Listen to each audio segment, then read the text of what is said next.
My heart and prayers go out to people who live with chronic, debilitating pain. Joanne Moody chose to trust God in the midst of raw agony that lasted 14 years.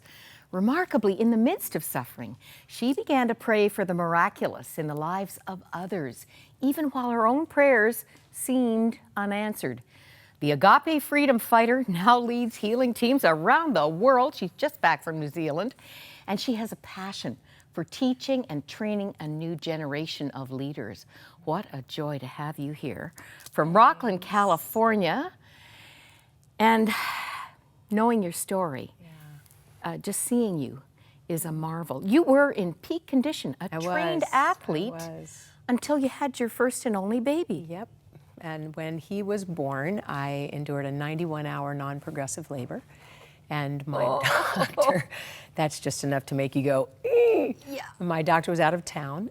His father passed away, and it seemed like everybody in Southern California was pregnant because everybody was giving birth and there were no doctors coming over. And I didn't know. It was my first baby, so I didn't know that my labor was irregular and strange.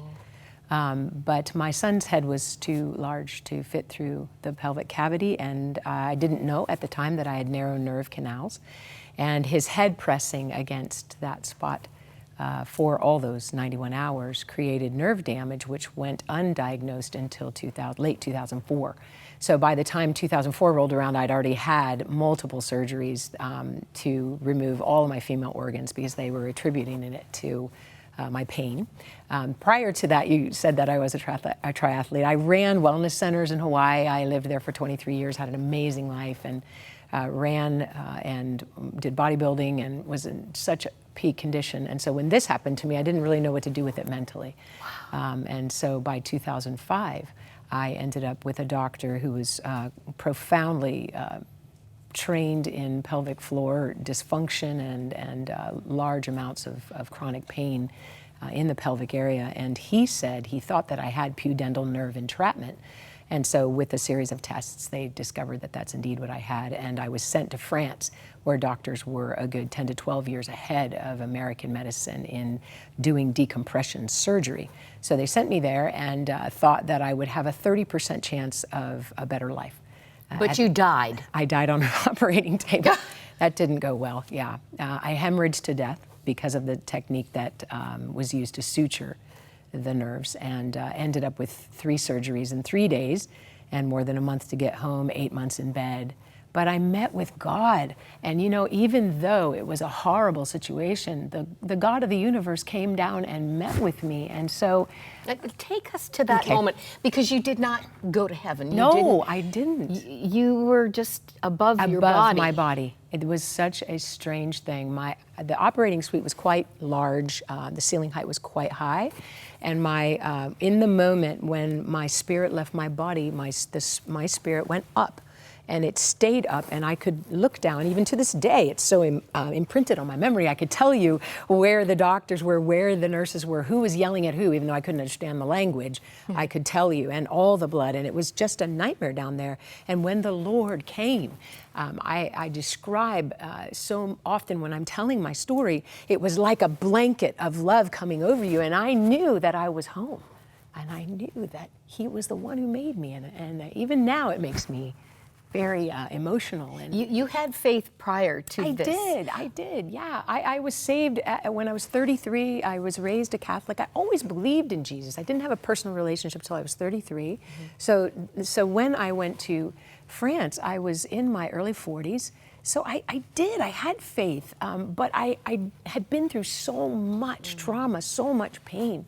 And so meeting the Lord face to face changes everything. And He said that I had a lot of work to do. But even then, I didn't want to come back. But He said... He gave you a choice. He said, the prayers of the saints. It's the prayers of the saints. If you go to Revelation chapter 8 and you read about the prayers of the saints rising up before the Lord as a fragrant offering, and the angel who's tending that bowl, and it comes up before the Lord. And as a result, it says that thunder and lightning comes down upon the earth. Everything changes through prayer. And even though I was a praying woman, I did not know the power of prayer until that moment. the Lord gave you a vision of Kian, your son, my who was son. born in 1999. That's right. And gave you a choice. He told me that there was much work for me to do, but that I had this choice. And instantly my son was there in front of me, but I described that it wasn't a hologram, and it wasn't a movie, it wasn't a picture. My son was right there. I can't tell you how that works, but God is God.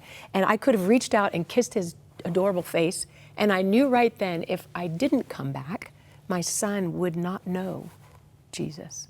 And it wasn't, people have said to me, well, was it, guilt or coercion? That's not God. What it was love. I saw my son without a mom. And so I didn't even answer the Lord audibly. And he said, it is as you wish.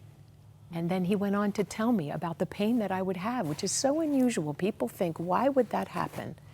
And I have a lot of theories about that, but I really believe that the Lord, Romans 8:28 is absolutely true. He does work everything together for good, for all of us who are called according to his good purposes. But I don't believe as a good father, it's his intention for us to suffer. I do see suffering in this world on such an epic scale with our team, and we travel.